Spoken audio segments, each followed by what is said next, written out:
Sa araw ng Pasko, sinabi ng anak kong babae, "Maghintay ka sa airport, tatay. Darating na ako agad para sunduin ka." Pero naghintay ako ng mahigit 12 oras. Tinawagan siya ng 35 beses, at walang dumating. Sa halip na mainit na yakap, natanggap ko ang malamig na pagtataksil mula sa sarili kong dugot laman, na mas pinipili ang mana kaysa sa kanyang ama.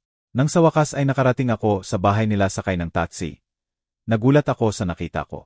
Bago tayo magpatuloy, mangyaring mag-subscribe sa channel at sabihin ninyo sa comment kung saan kayo nakikinig. Nangingiliti ang mga gift bag sa mga daliri ko nang bumaba ako ng eroplano sa NAI Terminal 3. Ika-25 ng Disyembre, 2:47 ng hapon. Araw ng Pasko. Punang ingay ang terminal, mga pamilyang nagyayakapan, mga batang sumisigaw sa tuwa, magkasintahang naghahalikan sa ilalim ng mga dekorasyong misletoe na nakasabit sa mga karatula. Inayos ko ang bigat ng mga supot ko. 6 lahat, bawat isa ay maingat na pinili sa loob ng ilang linggo. Ang kahon ng alahas para kay Vanessa ay naglalaman ng kwintas na esmeralda ng kanyang lola. Paborito ni Sandra na espesyal kong iningatan para sa sandaling ito. Para kay maliit na Emma, ang Barbie doll na binanggit niya noong huling video call namin. Ang cashmere scarf para kay Marco ay galing sa paboritong boutique ni Sandra noon. Isang pamilya sa tabi ko ay sabay-sabay tumawa ng tumalon ang toddler sa mga bisig ng kanyang lolo. Pinatidtid niya ito habang kumukunan ng litrato ang mga magulang. Sumikip ang dibdib ko sa pananabik. Sa makalipas ang ilang sandali, ako na yon kasama si Emma. Kinuha ko ang cellphone at tinawagan si Vanessa. "Tatay." Matamlay at abala ang boses niya. "Vanessa, nandito na ako, anak. Kakababa ko lang ng eroplano. Maayos naman ang biyahe at..." "Ah nga, tay. Medyo nahuhuli kami. Maghintay ka lang sa labas ng exit. Darating na kami." May kakaiba sa tono niya. Walang tuwa, walang init, parang obligasyon lang. "Okay lang ba kayo?" Parang, okay lang lahat. May mga last minute na gulo lang dito sa Pasko. "Alam mo naman." "Hindi ko alam." Noon kaming dalawa ni Sandra. Maaga kaming handa kapag may dumarating na pamilya. 3 beses pa kaming umikot sa pick-up area ng NAI kaysa magpahintay ng kahit sino. "Kukunin ko na ba ang mga bagahe o gusto mo?" "Tay, kailangan ko nang mag-close. Maghintay ka lang sa exit doors. Ayusin natin pagdating namin." Biglang nawala ang linya. Natulala ako sa cellphone ko sandali. Sa paligid ko, patuloy ang masayang pagkikita ng mga pamilya. Isang babaeng kasing edad ko ang niyakap ang anak niya nang mahigpit na parang bibiyakin ang mga buto. Hindi naman yata alinta sa lalaki. Nagsimulang umikot ang baggage carousel. Kinuha ko ang maleta ko at iginaya ang lahat patungo sa exit doors. Gumagalaw ang mga gift bag sa mga binti ko sa bawat hakbang. Sa labas, mahina ang ulan ng hamog. Binabasa ang pick-up line ng manipis na tubig. Nakahanap ako ng pwesto malapit sa automatic doors kung saan karaniwang nagtitipon ang mga pamilya. Dumadaan sa harap ko ang ibang pasahero patungo sa naghihintay na sasakyan. Umingay ang mga makina, nagsara ang mga pinto. Umingit ang mga gulong sa basang simento. Tiningnan ko ang relo ko. 3:05 ng hapon. Isang batang ama ang nagmamadaling dumaan. May daladalang car seat sa isang kamay at maleta sa kabila. Sumunod ang asawa, masiglang nagkukwento tungkol sa handa sa Pasko. Nawala ang boses nila habang papasok sa parking. Bumuzz ang cellphone ko. Text mula kay Vanessa. "Nahuhuli pa kami. Magdiyaga ka muna. Magdiyaga ka muna. Walang sorry o bibilisan namin o excited kaming makita ka. Magdiyaga ka lang." Inayos ko ang mga gift bag sa paligid ng mga paa ko na parang makukulay na bantay. Nasa ibabaw ng peel ni Vanessa ang kahon ng kwintas. Sa loob ng maliit na velvet box na iyon ay 3 henerasyon ng kasaysayan ng pamilya Santos. Sinuot ng nanay ni Sandra ang mga esmeraldang iyon sa kasal nila. Sinuot din ni Sandra sa amin. Sa susunod, kay Vanessa na. May isa pang pamilyang dumaan. Pinaningkit ng teenage daughter ang mata sa sinabi ng nanay niya. Pero nakangiti siya. Totoong ngiti. Yung ngiti na nagsasabing tama ang lugar niya sa mundo. Binuksan ko ulit ang kontak ni Vanessa.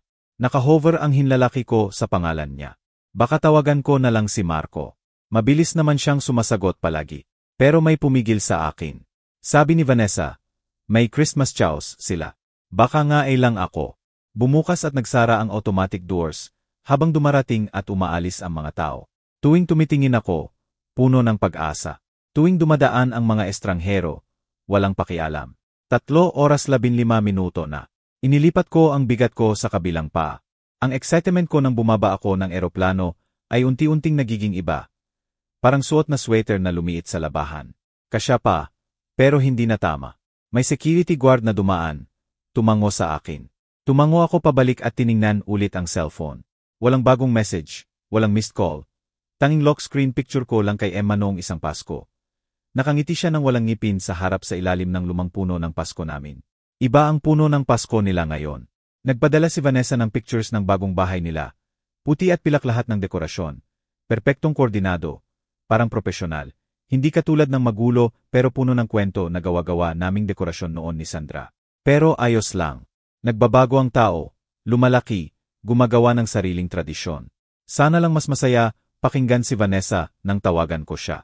Lumalakas na ang ulan sa labas. Nakikita ko itong umiikot sa ilalim ng mga streetlight na automatikong bumukas kahit hapon pa. Disyembre sa Maynila. Nakalimutan ko kung gaano kabilis dumidilim. 3:20 na sa relo ko. Maaga pa. Pwedeng grabe ang traffic tuwing Pasko. Naalala ko noong maliit pa si Vanessa. Pumupunta kami sa bahay ng lola niya. Lahat ng pamilya sabay-sabay sa kalsada. Lahat medyo nahuhuli. Hinigpitan ko ang coat ko at naghintay pa. Lumayo ako sa agos ng mga tao. Nakakita ko ng mga upuan malapit sa malalaking bintana. Sakto. Inihila ko ang maleta ko at maingat na inayos ang mga gift bag sa paligid ng paa ko na parang makulay na kuta. Bawat supot ay espesyal na pinili. Deep red para kay Vanessa. Dark green para kay Marco. Masayang pulat ginto para kay Emma. Pero hindi sa mga supot ang tunay na sorpresa. Dumukot ako sa loob ng coat ko at naramdaman ang matutulis na gilid ng 3 sobre. Bank of the Philippine Islands letterhead. Bawat isa ay selyado ng may bigat na nangangahulugang seryoso. Sa sobre ni Vanessa, certified check na i2,500,000. Ganito rin kay Marco. Ang pangatlo, education fund, i3,750,000 para sa kinabukasan ng mga apo. I8,750,000 lahat. Regalo sa umaga ng Pasko. Pagkamatay ni Sandra, ang pagbebenta ng Santos Auto Supply ang pinakamahirap na desisyon ko sa buhay.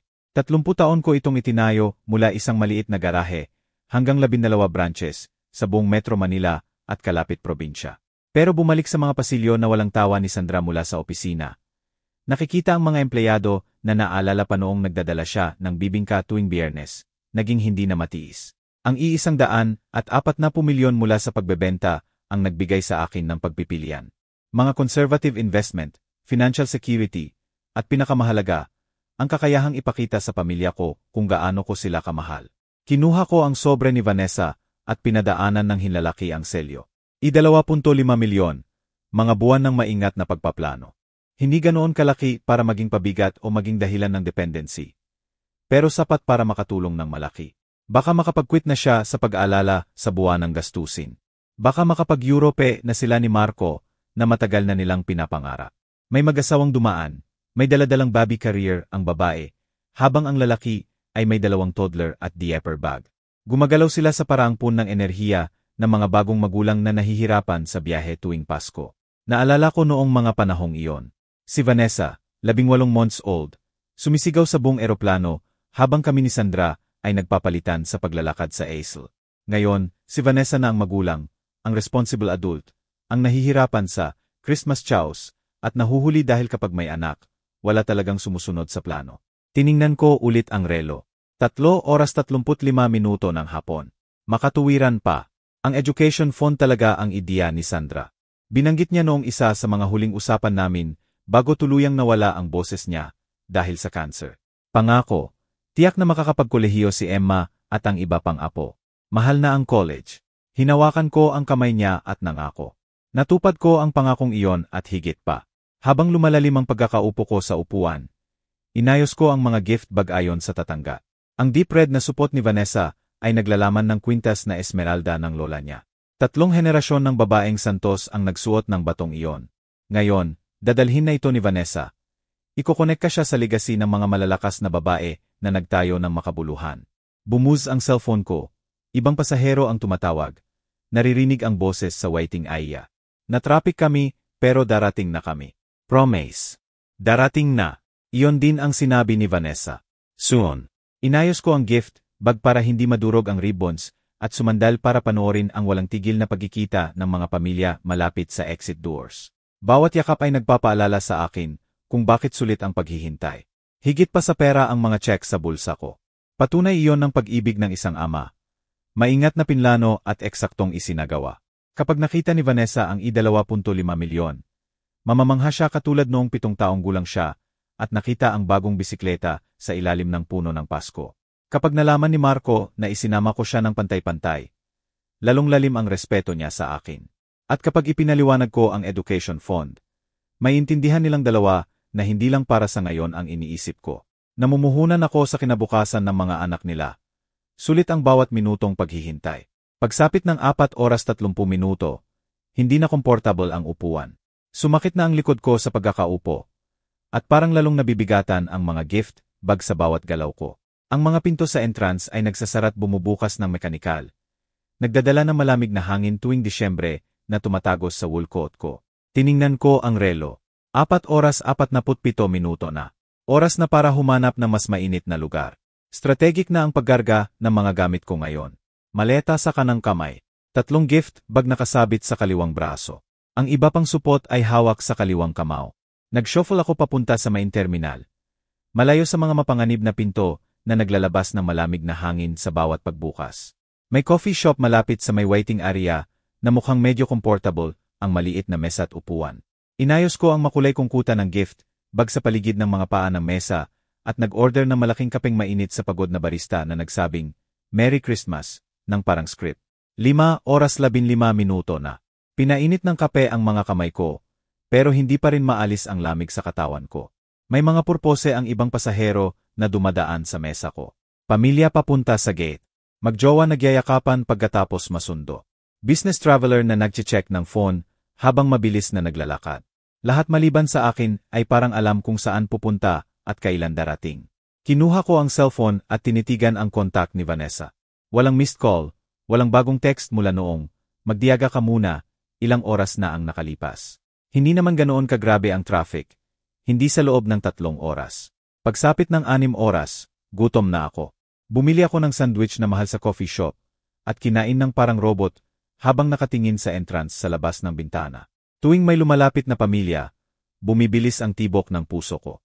Tuwing estranghero lang, lalong lumalalim ang disappointment sa dibdib ko. 6 oras 45 minuto na. Oras ng hapunan sa araw ng Pasko. Ang mga pamilya sa buong bansa ay nagtitipon sa hapag. Nagkukwentuhan, nagbubukas ng regalo. Ako ay nakaupo mag-isa sa airport coffee shop. Binabantayan ang mga gift bag na parang department store santa na naligaw. May rational part ng utak ko na nagbibigay ng paliwanag. Traffic sa Pasko. Last minute na preparations. Baka nagasakit si Emma at kailangan nilang maghanap ng yaya. Matagal ng dramatic si Vanessa sa maliit na aberya. Pero may maliit na boses sa likod ng ulo ko na nagsasabi ng ibang posibilidad. 7 oras 30 minuto na. Nagsara na ang coffee shop. Nagsasalansan na ang upuan sa mesa. Pinupunasan na ng barista ang counter ng pagod na pagod. Oras na ulit para lumipat. Lumipat ako sa seating area malapit sa main information desk. Mas malapit sa central heating ng airport. Ang mahal kong sapatos na leather ay may bagong pressure points na masakit na sa paa mula sa pagtayo at paglalakad na may mabibigat na supot. Ang kahon ng kwintas na esmeralda ay nakadikit sa mga tadyang ko sa loob ng coat. Paalala ng pag-ibig na dala ko. 8 oras 15 minuto na. Halos 6 na oras mula nang dumating. Lampas na sa normal na delay ang ganito. Nakahanap ako ng tahimik na sulok malapit sa CR at tinawagan ulit si Vanessa. Naninigas na ang mga daliri ko sa lamig. 2 ring bago sumagot, matalim at abala. "Tay, ano na naman? Ano na naman?" Parang lagi akong tumatawag gayong ilang oras akong matiyagang naghintay. "Anak, matagal na akong naghihintay." "Gaano pa katagal?" 15 minutes na lang talaga, tay. At huwag na huwag kang tatakas ng taxi. Nawala ang linya bago ko pa matanong kung bakit bawal ang taxi. Natulala ako sa cellphone. 15 minutes na lang talaga. Pagkatapos ng 6 na oras, kayang-kaya niyang mangako ng 15 minutes ng ganoong kasigurado. At bakit sobrang bawal ang taxi? Kung talagang na-traffic o may emergency, hindi ba taxi ang pinaka-logical na solusyon? Parang mga bitak sa yelo ang pagdami ng tanong sa isip ko. Init. Kailangan ko ng init. May cafeteria malapit sa may waiting area na maliwanag at nangangako ng mainit na pagkain. Kinaladkad ko ang mga supot ko sa makintab na sahig. Bawat hakbang ay nag-eecho ng pagod ko. 9 na oras mula nang dumating. 9 na oras nang walang laman na pangako ni Vanessa. May maliit na mesa malapit sa bintana na nagbigay ng kanlungan. Inayos ko ang mga gift bag sa paligid ng mga paa ng mesa na para makukulay na gwardiya. Bawat isa ay kumakatawan sa libu-libong piso ng maingat na paghahanda. Ang kwintas na Esmeralda, ang education fund, ang I-2.5 milyon na tsek na dapat ay magdudulot ng tuwa, hindi kahihiyan. May tutulong po ba ako? Tanong ng cafeteria worker na may practiced keenness. Kape, itim, at kung anong sabaw meron kayo. Dumating ang sabaw ng munggo na malamig na. Pero pinagsalikop ko pa rin ang malamig kong mga kamay sa mangkok. Umakyat ang singaw, nagfog sa salamin ko. Sa likod ng ulap ng singaw, parang ibang tao ang reflection ko. Pagod, tumatanda, tanga. I-1-0 milyon. Iyon ang nagastos ko sa pag-aaral ni Vanessa. Lumabas ang numero mula sa malalim na memorya ko ng malinaw. 6 na taon sa private university, graduate school, sorority fees, study abroad sa Europe. Nag-overtime ako sa Santos Auto Supply tuwing weekend sa loob ng 4 na taon para mabayaran yon. Habang ang ibang tatay na kasing edad ko ay nag-golf o nagbabakasyon kasama ang asawa, ako ay nasa shop, nag-o-order ng piyesa, nagbabalanse ng libro, itinutulak ang bawat piso para sa kinabukasan ni Vanessa. Binalaan ako noon ni Sandra, sinisira mo siya. Roger, hindi ka man lang niya pinapansin. Pero binaliwala ko. Ambisyosa si Vanessa, may pangarap. Dapat lang bigyan ng lahat ng oportunidad na hindi ko nagkaroon. Lumamig ang sabaw habang binabaha ako ng mga alaala. Graduation day niya nang mag-drive ako ng 8 oras para dumalo. 15 minuto lang niya akong pinansin bago tumakbo sa mga kaibigan. Walang binanggit tungkol sa mga sakripisyo. Walang pagkilala sa extra shift na ginawa ko para sa diploma niya. Kasalan niya, kung saan nahiya siya sa simpleng talumpati ko tungkol sa hirap at halaga ng pamilya. Ang mga magulang ni Marco, edukado at sopistikado, ay nagbigay ng magagandang toast tungkol sa literatura at pilosopiya. Ako ay nagsalita tungkol sa dangal ng tapat na trabaho. Mga umaga ng Pasko na binubuksan niya ang mamahaling regalo ng walang gana. Parang karapatan niya ang pagiging generous ko kaysa pagpipilian ko. Bawat alaala ay mas masakit kaysa sa nauna. Kinuha ko ang wallet ko at tinitigan ang 3 selyadong sobre. I-8.75 milyon sa certified check. Mas malaki kaysa sahod ng karamihan sa loob ng maraming taon. At basta na lang binalewala ng, magdiyaga ka at huwag kang tatakas ng tatsi. Naguluhan pa rin ako sa pagbabawal ng tatsi. Kung talagang nahuli sila, bakit ipagbabawal ang obvious na solusyon? Maliban na lang kung hindi talaga sila nahuli. Parang malamig na hangin sa bukas na pinto ang naging impact ng thought na iyon. Paano kung ayaw lang talaga ni Vanessa akong sunduin? Paano kung sinadya nilang pabayaan ako para maturuan ako ng leksyon tungkol sa convenience o expectation? Naalala ko ang BMW na tinulungan kong bilhin para sa kanya noong college, ang down payment ng kondo na kinover ko, ang credit card bills na binayaran ko ng walang tanong. Bawat gesture ng pag-ibig ay naging financial support. Bawat pagpapakita ng pagmamahal ay nasukat sa pera. Pinalaki ko ba ang anak o nilikha ko ang isang kreditor? May pamilyang bata na umupo sa mesa sa harap ko. Naghahati ng freeze habang nagko-color ang toddler nila. Pinupunasan ng magulang ang daliri ng bata. Tumatawa sa mga drawing niya. Simpleng sandali, libre, ang klase ng Pasko na hindi kailangan ng tsek o sakripisyo. Kailan pa naging transactional ang relasyon namin ni Vanessa? Tahimik ang cellphone ko sa mesa. Walang tawag, walang text, walang paliwanag kung bakit lumampas na sa 30 minuto ang 15 minutes maximum niya. Tiningnan ko ang mamahaling relo ko. Yung ibinigay sa akin ni Vanessa 3 Pasko na ang nakaraan. Malamang binili sa pera na ipinadala ko sa account niya. 9 oras 5 minuto na ng gabi. Oras na ng hapunan sa araw ng Pasko. Ang mga pamilya sa buong Pilipinas ay naghahapunan, nagkukwentuhan, nagpapasalamat. Ako ay nakaupo mag-isa sa airport cafeteria na napaligiran ng gift bags na biglang parang ebidensya ng aking katangahan. May mali. Dumating ang realization habang nakatitig ako sa cellphone na nagsasabing 9 oras 15 minuto na. Hindi lang delayed, hindi lang inconsiderate, mali. Nag-scroll ako sa call log 31 attempts kay Vanessa. 4 kay Marco. Lahat hindi sinagot. Lahat binabalewala. Walang baliktawag. Walang explanatory text. Tanging katahimikan sa loob ng 7 oras ng araw ng Pasko. Nanginginig ang mga kamay ko habang tinawagan ko ulit si Vanessa. Diretso sa voicemail. Vanessa, si tatay ito. Tawag 32. Please, anak, nag-aalala na talaga ako. Lampas siyam na sa gabi ng Pasko. Sabihin mo lang kung okay kayo. Tawag 33 kay Marco. Voicemail. Marco, si Roger ito. Nasaan kayo lahat? 7 oras na akong naghihintay sa airport. Tawagan ninyo ako. Tawag 34 kay Vanessa. Ring, ring, ring. Voicemail. Tawag 35. Naninigas na sa lamig at pagod ang mga daliri ko habang nagdadial. Voicemail ulit. 35 tawag. Walang aksidente na makakapagpabaya sa 35 tawag. Walang traffic na makakapagpaiwan ng pamilya ng 7 oras ng walang komunikasyon. Walang makatuwirang paliwanag sa ganitong katahimikan. Maliban na lang kung sinasadya nila akong iwasan. Parang malamig na tubig sa ugat ang impact ng thought na iyon.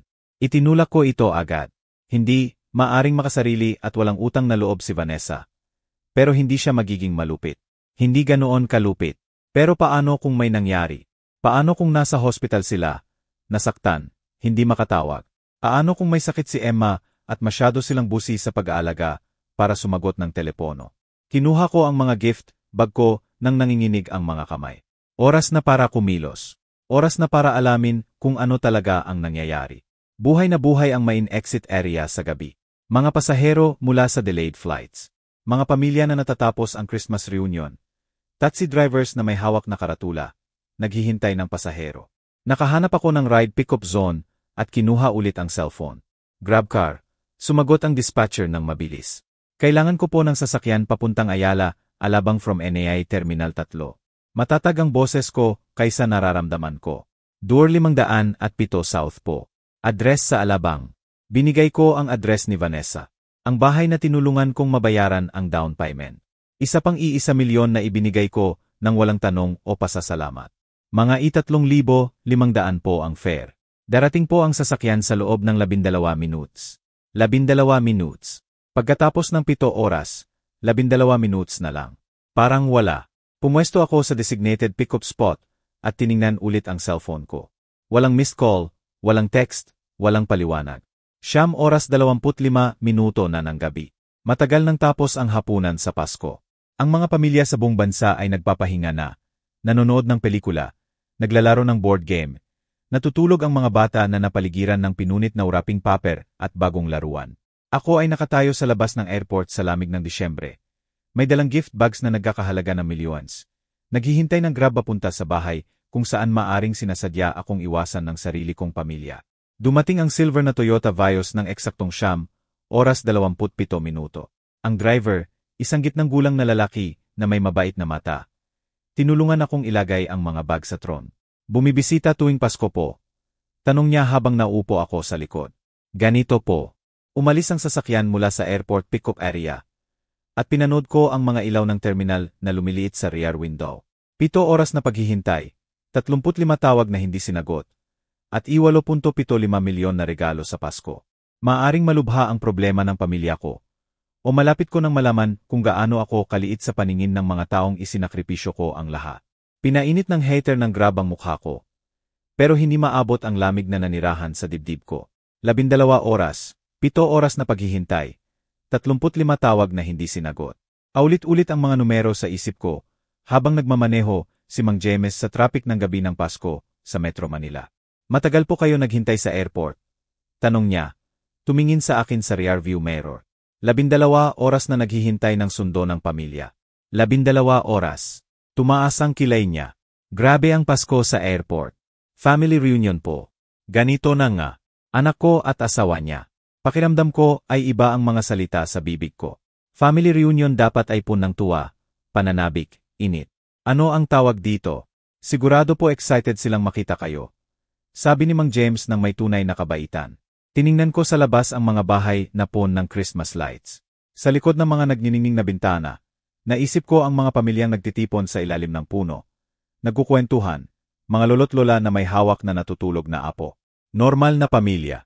Sana, sagot ko sa wakas, kahit lalong nawawala ang pag-asa. Medyo gumalaw ang gift, bag ng lumiko si Mang James. Automatiko ko itong inayos, hinaplos ang mamahaling wrapping paper. Bawat supot ay kumakatawan sa oras ng maingat na pagpili. Libu-libong piso ng maingat na pagiging generous. Ang kwintas na esmeralda lang ay mas mahal pa sa isang buwang sahod ng karamihan. Kailan huling bumili sa akin si Vanessa ng regalo na hindi galing sa pera ko? Kailan niya huling tinawagan ako para lang magkwentuhan nang walang hihingi ng pera o pabor? Lumutang ang Pasko, 2 taon na ang nakalipas ng malinaw. Nag-drive ako ng 4 na oras para makasama sila sa Pasko. Abala siya sa buong hapunan. Palaging nagche-check ng phone. Sumasagot ng text habang kinukwento ko ang negosyong balak kong ibenta. Nang ibigay ko ang mamahaling pearl earrings, suhestyon ni Sandra 1 taon bago siya namatay. Nagpasalamat siya ng formal at agad bumalik sa cellphone niya. Nag-excuse ako noon. Bagong ina, busi kay Emma, stressed sa pagho-host ng Pasko. Pero ngayon, habang nakatingin sa mga gift bag sa Grab ni Mang James, naalala ko ang hapdi ng pakiramdam na invisible sa sarili kong anak na bahay. Taga Maynila po kayo originally? Tanong ni Mang James, pinutol ang masakit kong pagbabalik tanaw. Dito ko itinayo ang negosyo. Auto supply, 30 taon. Ang galing po. Dapat family business po iyon. Napasinghap ang pag-amin bago ko mapigilan. Nag-college ang anak ko. Graduate school. Mas magandang oportunidad kaysa magtrabaho sa matandang tatay. Tumango si Mang James ng may pag-iisip. Mahalaga ang edukasyon. Pero family business, espesyal din po iyon. Part-time tumutulong sa akin ang anak ko sa dispatch.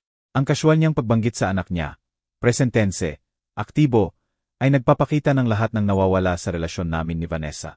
Kailan huling nagpakita ng interest si Vanessa sa Santos Auto Supply? Kahit noong ibinebenta ko na, ang tanong niya ay tungkol sa pera, hindi sa legacy na tinatapos ko. 10 oras 15 minuto na. Dumaan kami sa subdivision na punang ilaw ang bawat bahay. May pamilyang naglalakad sa sidewalk. Magulang na may hawak kamay sa maliit na anak. Tumatawa na naririnig sa loob ng sasakyan. Magandang gabi ng Pasko, sabi ni Mang James. Maganda sa iba. Sa iba, ito na ang pinakamalungkot na gabi ng taon. Tahimik pa rin ang cellphone ko sa kandungan ko.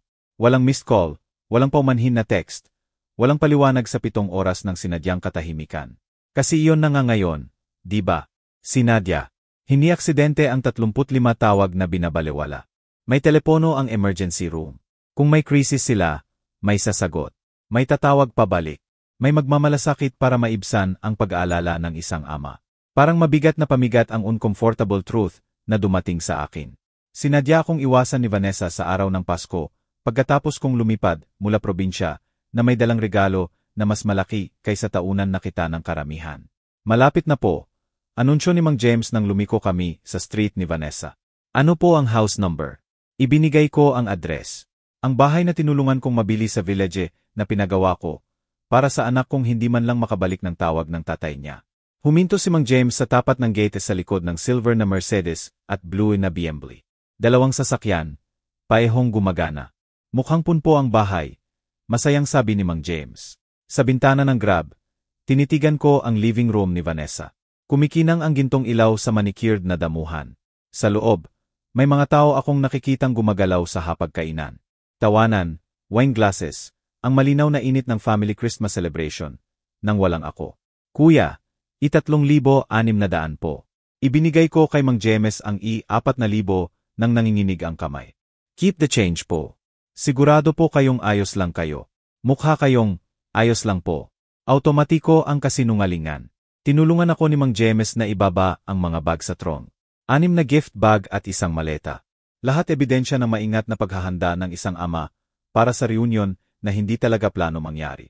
Nang umalis ang Grab niya, nakatayo akong mag-isa sa sidewalk, tinatamaan ng malamig na hangin sa koot ko. 35 tawag na hindi sinagot. 13 oras ng paghihintay at narito sila ngayon. Nagdiriwang ng Pasko ng eksakto ayon sa plano nila mula pa noon. Maingat akong lumapit sa living room window. Si Don Ramon, tatay ni Marco, ang nakaupo sa head of the table, masiglang nagkukwento. Tawa si Donna Lucia, naglalagay ulit ng wine.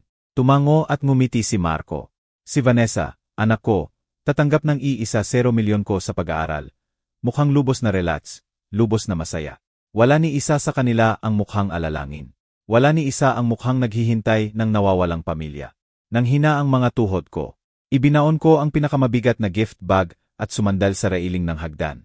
Ang kahon ng kwintas na Esmeralda ay nakadikit sa mga tadyang ko. Matalas na paalala ng maling pag-ibig. May masayang wreath sa front door. Palagi niyang gusto ang Christmas decor. Ako ang bumili ng unang Christmas tree niya noong 7 taong gulang siya.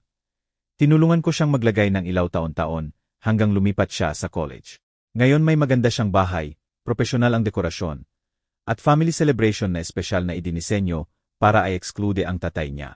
Tinapik ko ang doorbell, may mga yabag, bumukas ang pinto, at lumitaw ang mukha ni Vanessa sa siwang, namumula sa wine, relax mula sa hapunan, lubos na hindi handa sa nakita niya. Mabilis na nagbago ang ekspresyon niya. Gulat, paggalito, tapos halos panic. Tay, mataas ang boses. Nandito ka. Sorry talaga. May flat tire kami papunta sa'yo. Humakbang ako pasok na may mga bag. Wala siyang choice kundi tumabi. Flat tire. Itinuro ko ang driveway. 2 sasakyan diyan, paehong gumagana. Nakalimutan ko talagang tawagan ka. Nalobat ang phone ko, tapos nasira rin ang kotse ni Marco. Mabilis na lumabas ang mga salita. Bawat excuse ay salungat sa nauna. Pumasok ako sa mainit na bahay. Mabigat ang mga bag sa kamay ko. Kita ang dining room mula sa entryway. Walang laman na plato, wine glasses, labi ng Christmas feast. Eksakto ang bilang ng upuan sa dami ng tao. Walang bakanteng upuan, walang place setting para sa akin. Roger. Tumayo si Don Ramon, tunay na gulat at init sa boses. Hindi namin alam na nasa airport ka pa. Tumayo rin si Doña Lucia, mukhang totoong nag-aalala. Kawawa naman. Sigurado pagod na pagod ka. 35 tawag, Vanessa. Maingat at eksaktong ibinaba ko ang mga bag ko. 35. Tahimik ang buong kwarto. Di komportableng gumalaw si Marco sa upuan. Hindi makatingin sa akin. Papunta na sana kami para sunduin ka. Desperadong sabi ni Vanessa. Di ba, Marco? Nagbulong-bulungan si Marco tungkol sa technical problems. Pero ang mukha niya ang nagsasabi ng totoo. Parang lalaking nahuli sa lambat ng kasinungalingan ng asawa. Nakapaghapunan kayo ng Pasko nang wala ako. Tahimik kong sabi. Naguluhan si Don Ramon. Sabi ni Vanessa bukas ka pa darating. Na-delay daw ang flight mo. Katahimikan ang lumipon sa dining room. Nawala ang kulay sa mukha ni Vanessa. Biglang naging interesante kay Marco ang wine glass niya. Bukas ng umaga, ulit ko ng mabagal. Mabilis na gumalaw si Doña Lucia para maibsan ang tensyon. Roger, kawawa ka naman. Gutom na gutom ka siguro. Kukuha ako ng bagong plato. Mabilis siyang pumunta sa kusina. Maternal instincts ang nangingibabaw sa awkwardness. Itinuro ni Don Ramon ang bakanteng upuan sa tabi niya. Malinaw na pinoproseso ng kanyang judicial mind ang pagkakaiba ng sinabi ni Vanessa at ang katotohanan. Maupo ka, mainit na sabi ni Don Ramon. Ayusin natin to, pero kain at pahinga ka muna. Naupo ako, maingat na inilagay ang mga gift bag ko sa tabi ko. Ang mamahaling deep red na supot na naglalaman ng kwintas ni Vanessa ay nakasandal sa binti ko. Paalala ng maling pagiging generous. Nagsimulang magsalita ng nerbiyos si Vanessa.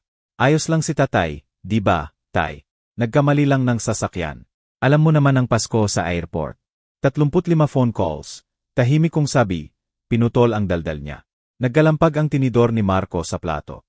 Bumalik si Doña Lucia na may bagong plato ng lechon at iba pang putahe. Maingat na inilagay sa harap ko. Ikwento mo nga ang biyehe mo, Roger. Grabe ba ang ulan? Walang problema sa panahon, sagot ko. Tinanggap ang kape na ibinigay niya. Malinaw ang langit buong araw. Bahagyang sumandal si Don Ramon. So, on time ang flight mo. 2 oras 47 minuto this afternoon. Kumuha ako ng maingat na kagat ng lechon. Kahit nawala na ang gana ko, ilang oras na ang nakalipas. Dumating ng eksakto sa oras. Nakabitin sa hangin ang mathematics ng panlilinlang. Kung 2 oras 47 minuto yem ang dating ng flight ko, at ngayon ay lampas 11 na ng gabi. Ibig sabihin 8 oras. Sabi ni Don Ramon, ang boses niya ay parang taga-eksamin ng katotohanan. Nasa airport ka pala talaga ng 8 oras. Sabat ni Vanessa nang may panik. Hindi, kakadating niya lang. Ang sasakyan kasi, naghintay ako sa airport. Simpleng sabi ko. Tumawag ako kay Vanessa ng paulit-ulit. Walang sumagot. Napahawak si Doña Lucia sa dibdib niya. Diyos ko, mag-isa ka sa airport ng 8 oras sa araw ng Pasko. Nagbulong-bulungan si Marco tungkol sa technical difficulty. Pero kulang sa conviction ang boses niya. Hindi siya makatingin kanino man, lalo na sa tatay niya. Roger, maingat na sabi ni Don Ramon. Kung kailangan mo ng sasakyan, tinawagan mo sana kami. Pupunta kami agad. Hindi ko po memorized ang number ninyo, at inaasahan ko pa rin. Tumingin ako kay Vanessa. Mahigpit ang hawak niya sa wine glass na halos pumuti ang knuckles. Inaasahan ko pa ring may sasagot kapag tumawag ako. Hinaplos ni Donna Lucia ang kamay ko. Kawawa ka naman. 8 oras at hindi namin alam. Akala namin bukas ka pa darating. Iyon ang sinabi sa inyo ni Vanessa. Kumpirma ko. Tahimik ulit ang kwarto. Napuno ng nerbiyos na tawa ni Vanessa ang katahimikan na parang kuko sa pisara. Well, nandito na siya ngayon. Masaya niyang sabi. Iyon naman ang mahalaga, di ba, Marco? Tumango si Marco ng walang gana. Iniiwasan pa rin ang eye contact. Nagbago ang ekspresyon ni Don Ramon. Bilang retired judge, ilang dekada niyang narinig ang testimonya. Timbangin ang ebidensya. Nakita ang inconsistency. Sinabi ng manugang niyang bukas pa, darating si Roger. Ngunit narito si Roger. Naghintay ng 8 oras na walang sumundo. Vanessa, mabagal na sabi ni Don Ramon. Maaari mo bang ipaliwanag ang confusion tungkol sa arrival ni Roger? Nagkaintindihan lang siguro. Mataas na ang boses ni Vanessa. Alam ninyo naman ang travel plans. Nagbabago. Pero hindi madaling napapayag si Don Ramon sa malabong paliwanag. Tumingin siya kay Vanessa, kay Marco, sa akin. Pinagdudugtong ang larawan na malinaw na nakakabagabag sa kanya. Patuloy akong kumain ng mekanikal. Walang lasa ang bawat subo. Nakatabi sa upuan ko ang mga gift, bag na parang mga akusado na punang pag-ibig, para sa mga taong sinadya akong pabayaan. Excuse me, tahimik kong sabi, ibinaba ang tinidor. CR lang po. Agad nag-alala si Doña Lucia. Sige, there, sa dulo ng hallway, unang pinto sa kanan. Mabilis akong naglakad sa madilim na hallway. Pinaptahimik ng makapal na karpet na tinulungan kong mabili ni Vanessa ang mga paa ko. Medyo nakabukas ang pinto ng banyo, pero may mga boses mula kusina ang nagpapatigil sa akin. Si Vanessa at Marco, mahinang-mahina, akala nila mag-isa sila. Sana hindi na lang siya dumating ngayong gabi. Sabi ni Marco, punang inis ang boses na itinatago niya kanina. Nanigas ang kamay ko sa handle ng pinto. Lagi niya kaming pinapahiya sa harap ng parents mo. Sagot ni Vanessa, parang casual lang. Iyong mga kwento niya tungkol sa pagdatayo ng negosyo mula wala. Parang siya ang may-ari ng SM. Parang suntok ang bawat salita. Mga kwento. 30 taon ko itong itinayo mula 50,000 na utang hanggang 100 at 40 milyon. Hindi lang niya alam kung paano makisama sa mga tulad ni na mama at papa mo. Patuloy ni Marco. Ang paan ng pananalita niya, ang manners, nakakahiya. Mga taong tulad ni na Don Ramon at Donna Lucia, na palaging mabait at warm sa akin. Umaasa ako na kung balewalain natin siya ng matagal ngayong araw. Uwi na lang siya, sabi ni Vanessa. At narinig ko ang kalampangan ng mga plato habang nilalagay sa dishwasher. Baka kunin niya ang hint na ayaw na talaga naming marinig. 13 oras. 13 oras ng sinadyang kalupitan para umuwi ako. Nang hina ang mga tuhod ko. Hinawakan ko ang frame ng pinto para suportahan ang sarili ko. Pinilit na makinig pa. Ang paan ng pagkukwento niya sa maliit niyang auto supply na parang siya si Henry S.Y. Mahinang tumawa si Vanessa. Nakakahiya talaga. Maliit na auto supply, 12 branches, 30 taon ng 16 na hard days, missed vacations, sacrifice comfort, lahat para magkaroon siya ng lahat ng hindi ko nagkaroon. Sa susunod na Pasko, baka huwag na lang natin siyang i-invite, suhestyon ni Marco. Sabihin na lang natin na alis kami o ano. Perfect. Madaling sumang-ayon si Vanessa. Ang sopistikado ni na mama at papa mo. Mabuti ang intensyon ni tatay. Pero hindi na sila bagay. Iyong working class charm niya okay lang noong bata pa ako. Pero ngayon hindi na. Si Don Ramon, na 30 minuto noong isang Pasko, ang nagtatanong ng thoughtful questions tungkol sa auto parts distribution. Si Donna Lucia, na nakikinig ng may tunay na interes sa mga kwento ko tungkol sa customer service. Humina ang paghinga ko, matalim, bawat salita ay nag-ukit ng mas malalim sa natitira kong pride bilang ama. At least malapit ng maayos ang pera, sabi ni Vanessa. Mas practical na ang tono. Kapag siya, well, alam mo na, ang mana, hindi na natin kailangang magkunwari pang mag-care sa mga awkward na family gatherings. Ang mana, naghihintay sila ng kamatayan ko. Nakatayo ako sa hallway na iyon. Napaligiran ng init ng bahay na tinulungan kong mabili. Nakikinig sa anak kong pag-usapan ang kamatayan ko na parang business transaction. Ang kwintas na Esmeralda sa bulsa ko. 3 henerasyon ng family history biglang naging joke. Mamahaling joke sa isang tangang matanda. May tumigas sa loob ko, naging matigas. Nagsimulang magbago ang nasaktang ama patungo sa ibang bagay. Dumukot ako sa coat ko at naramdaman ang selyadong sobre na naglalaman ng 8.75 milyon. Pera na plano kong ibigay ng malaya, masaya, dahil sa pag-ibig. Ngayon ay magseserbisyo ito sa ibang layunin. Itinuwid ko ang balikat ko at hinawakan ang wallet ko. Naramdaman ang outline ng mga tsek. Gusto ni Vanessa ang pera ko. Maaari niyang makuha, pero kailangan niyang kitain ang bawat sentimo. Sinadya kong marinig ang mga yabag ko habang bumabalik ako sa kusina.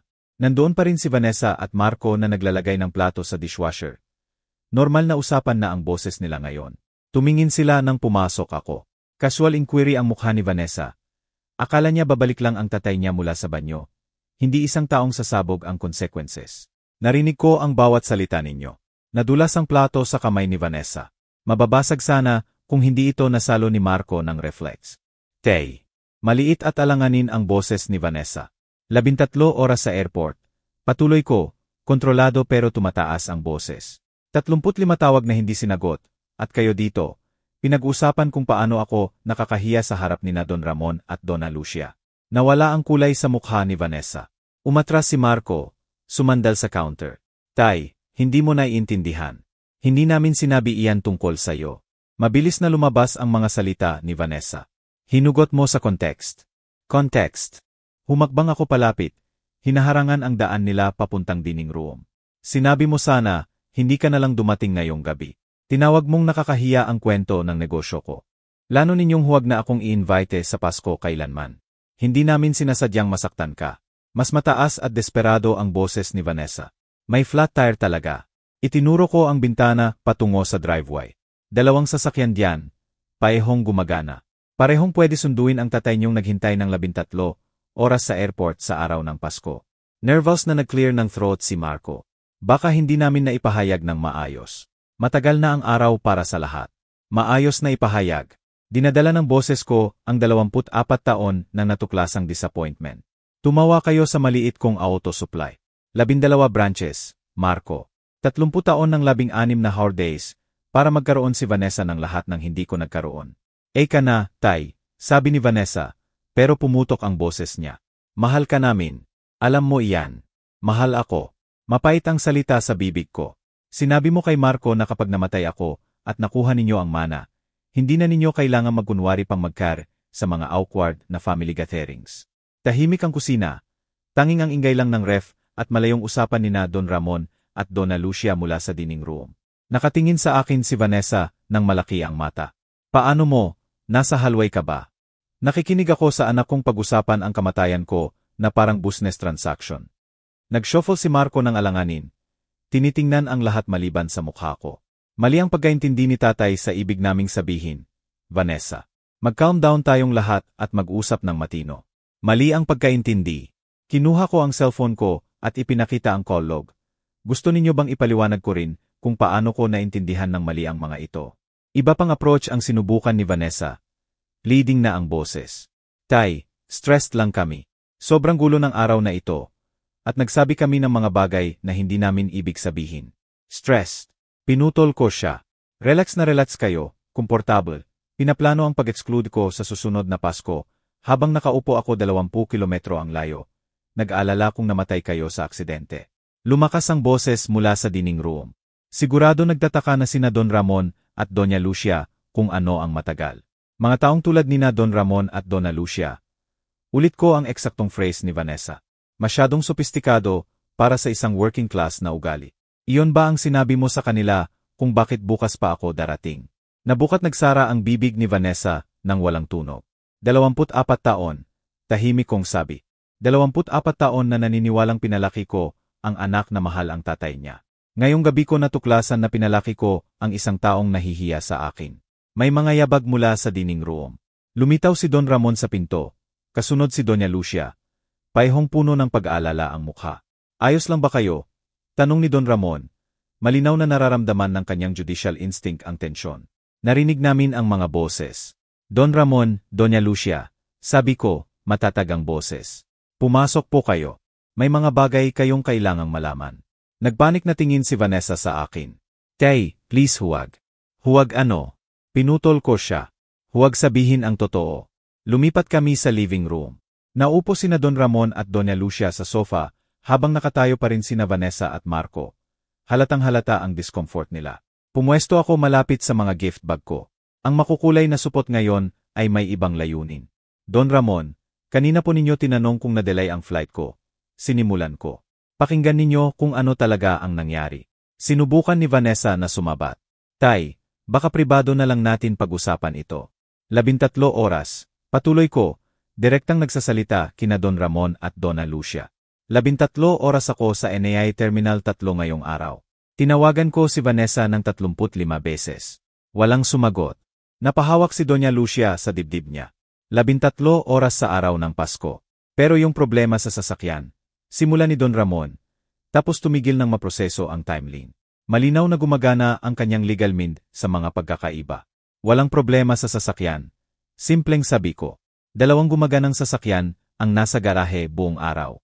Sinadya nilang balewalain ang mga tawag ko dahil umaasa silang susuko ako at uwi na lang. Dumilim ang mukha ni Don Ramon. Hindi katanggap-tanggap ito. Paano ninyo nagawang gawin ito kay Roger? Nagkamali lang kami, desperadong sabi ni Vanessa. Pero maipapaliwanag namin. Nagkamali kayo. Puno ng moral outrage ang boses ni Donna Lucia. Parang guro na ilang dekada nang nagtuturo ng ethics. Sinadya ninyong iwan siya sa airport sa araw ng Pasko. Kinuha ko ang deep red na gift bag at hinugot ang unang sobre. Pumunta ako dito ngayong gabi na may dalang regalo sa Pasko. Malalaking regalo. Mabigat ang pakiramdam ng sobre sa kamay ko. Official bank letterhead, certified funds, maingat na pagpaplano. Ang check na ito, itinaas ko ang sobre ni Vanessa. I-2.5 milyon. Ganito rin kay Marco. Ang education fund kay Emma, I-3.75 milyon. Namutla si Vanessa. Tay, I-8.75 milyon. Patuloy ko. Pera na plano kong ibigay ng malaya dahil sa pag-ibig. Nakahanap ng boses si Marco. Maayos natin ito. Please huwag permanenteng desisyon, beses sa isang masamang gabi. Tiningnan ko sina Don Ramon at Doña Lucia habang naghihintay ako sa airport. Nag-alala kung namatay kayo sa aksidente. Naghapunan kayo dito ng Pasko, at pagkatapos, narinig ko silang pinag-usapan kung paano ako nakakahiya sa harap ninyo. Nakakatawang kwento ang negosyo ko. Hindi ako marunong makisama sa mga tao tulad ninyo. Tumayo si Don Ramon, namumula sa galit ang mukha. Nakakahiya ako sa anak ko. Hindi ko matanggap ito. Sa halip na pundohan ang European travels ko ang pera, anunsyo ko, ibinalik ang mga tsek sa coat ko. At ang last will ko, nakasalukuyang nag-iwan ng buong ari-arian kay Vanessa, magbabago agad. Nawala ang composure ni Vanessa. Hindi mo sineseryoso iyan. Pamilya tayo. Pamilya. Malamig ang tingin ko sa kanya. Hindi iniiwan ng pamilya ang isa't isa sa Pasko. Hindi tinatawanan ng pamilya ang buhay na pinaghirapan ng isa. Hindi pinaplano ng pamilya na i-exclude ang isa't isa sa susunod na Pasko. Hinaplos ni Doña Lucia ang braso ko ng mahina. Roger, hindi namin alam ang dinanas mo. Nakakadurog ito. Halos 150 milyon. Sabi ko, pinagmamasdan ang mukha ni Vanessa. Iyan ang halaga ng gabing ito para sa'yo. Ang mga regalo ngayon, lusang mana mo, wala na. Tahimik ang kwarto, tanging ang tunog lang ng mamahaling orasan ni Vanessa. Malamang binili rin sa pera na ipinadala ko sa kanya sa mga nakaraang taon. Makintab ang Ritz-Carlton Residences sa Greenbelt sa ilalim ng mga ilaw ng lungsod, habang huminto ang taxi ko sa entrance. 1 oras 30 minuto na madaling araw. Pero mas gising ako kaysa ilang taon na ang nakararaan. Tinulungan ako ng doorman sa bagahe ko. Isang maleta na lang ngayon. Wala ng gift bags na nagpapabigat sa braso o konsensya ko. Crystal chandelier ang nagbibigay na mainit na liwanag sa marble floor, habang lumalapit ako sa reception desk. Sa likod ng makintab na counter, isang magandang babae na may mabait na mata ang tumingin mula sa komputer niya. Magandang gabi po sa Ritz-Carlton Residences. Paano ko po kayo matutulungan ngayong gabi? Kailangan ko po ng matitirhan ng matagal. Sabi ko, bagong confidence ang boses ko. Hindi bababa sa 1 buwan, posibleng mas matagal. Siyempre po, may excellent long-term rates po kami. Mabilis ang daliri niya sa keyboard. Business po ba o leisure? Pure leisure. Bago sa pandinig ko ang mga salita, pero napakaganda. Nagsisimula po ako ng bagong chapter sa buhay ko. Ngumiti siya ng totoo. Nakakatuwa po iyan. May particular amenities po ba na gusto ninyong siguraduhin? Naalala ko ang bahay ni Vanessa, ang bahay na tinulungan kong mabili, kung saan ako itinuring na abala, ang pinakamaganda ninyong accommodation. Wala pong limit ang budget. 20 minutes pagkatapos, nakatayo ako sa isang corner suite na may tanawin ng lungsod. Floor-to-ceiling windows ang nagpapakita ng mga ilaw ng Makati hanggang bundok. Inilagay ko ang maleta ko sa king-sized bed at lumakad sa bintana. Pinindot ang malamig na salamin. Sa unang pagkakataon sa maraming taon, gumagastos ako ng pera para sa sarili ko. Luxurious ang leather chair sa mahogany desk habang naupo ako sa complimentary laptop ng hotel. Phone ng European travel websites ang screen. Tuscany sa Italy, Provence sa France, Andalusia sa Spain. 8 milyon ang makakapagpundo ng buwan-buwan ng first-class accommodation. Michelin-starred restaurants. Private tours sa mga art gallery na pangarap kong puntahan. Kinuha ko ang wallet ko at tiningnan ang puwang kung saan naroon sana ang mga tsek ni Vanessa at Marco. Wala na, pero hindi dahil sa pagkatalo, dahil sa posibilidad. Nasa bulsa ng coat ko nang ligtas ang mga sobre kasama ang education fund ni Emma. Pera na magbibigay ng alaala sa akin sa halip na pundohan ang kawalang utang na loob. Bumuz ang cellphone ko ng text message. Si Vanessa, "Tay, please tawagan mo kami. Maayos natin ito." Binura ko nang hindi sumasagot. Nasa tabi ng leader portfolio ang hotel telephone. Itinaas ko ang receiver at tinawagan ang concierge. "Magandang gabi po, Emar Santos. Paano po namin mapapahusay ang inyong pananatili? Gusto ko po sanang makausap ang tungkol sa European travel packages bukas. Ang pinakakomprehensibo. Siyempre po, i-arrange ko pong makipagkita sa inyo ang aming premier travel consultant sa oras na maginhawa sa inyo. May particular regions po ba kayong interest?" "Lahat po," sabi ko. Nagulat ako sa kalayaan ng sinabi ko. May oras at pera ako para puntahan ang lahat ng gusto ko. Pagkababa ng telepono, pumunta ako sa banyo. Marble counters, heated floors, soaking tub na kasya sa 2 tao ng comfortable. Iba ang mukha sa salamin kaysa kaninang umaga. Pagod. Pero hindi talo. May bago sa mga mata. Satisfaction. Bumalik ako sa desk at binuksan ang portfolio. Nakita ang eleganteng hotel stationery. Sa gold pen ng hotel, nagsimula akong magsulat ng notes. Tagsibol sa Italy, tag-init sa French Riviera, taglaga sa Spain, taglamig kahit saan tawagin ako ng init. Walang schedule na dikta ng mga anak na walang utang na loob. Walang Christmas visit sa mga taong tinatawanan ang buhay ko. Wala nang pagsasakripisyo ng kaligayahan ko para sa mga taong nakikita ang pagiging generous ko bilang kahinaan. 1 oras 55 minuto na madaling araw ang orasan sa bedside table. Sa loob ng 6 na oras, tutulong sa akin ang travel consultant na maglano ng mga adventure na ipinagpaliban ko ng ilang dekada. Sa loob ng 1 linggo, maaari na akong sumakay ng flight papuntang Rome. Sa loob ng 1 buwan, maaari na akong umiinom ng wine sa vineyard sa Tuscany. Nagkukwento sa mga taong maaring tunay na pahalagahan yon. Sumandal ako sa upuan at tiningnan ang city lights. Nararamdaman ang tunay na kalayaan sa unang pagkakataon sa maraming taon. Kung gusto ninyo ang kwentong ito, please like ang video, mag-subscribe sa channel, at ibahagi ang inyong impresyon sa comment. Para sa susunod na kwento, i-click ang box sa kaliwa. Salamat sa panonood.